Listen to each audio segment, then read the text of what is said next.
Sian Lim di na nakatiis, binasag na ang kanyang pananahimik. Masyado na nga daw maraming kwento at intriga ang kumakalat tungkol sa hiwalayan ni Kim at Sian, mga samat-saring tsismis na puro haka-haka lamang at di pa napapatunayan dahil ayaw magbigay na komento ng bawat isa sa kanila. Subalit ngayong araw daw ay binasag na ni Sian Lim ang kanyang pananahimik.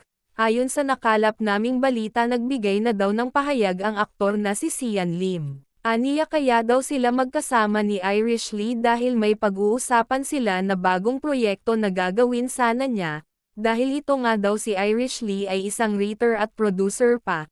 Naitanong tuloy ng mga netizens kung ang pahayag bang ito ni Sian Lim ay nangangahulugan ba na isang hakbang na ito para sa pagbabalikan nila ni Kim Chu. Kung ito man daw ay totoo o isang haka-haka lang ay masaya sila sa nalaman.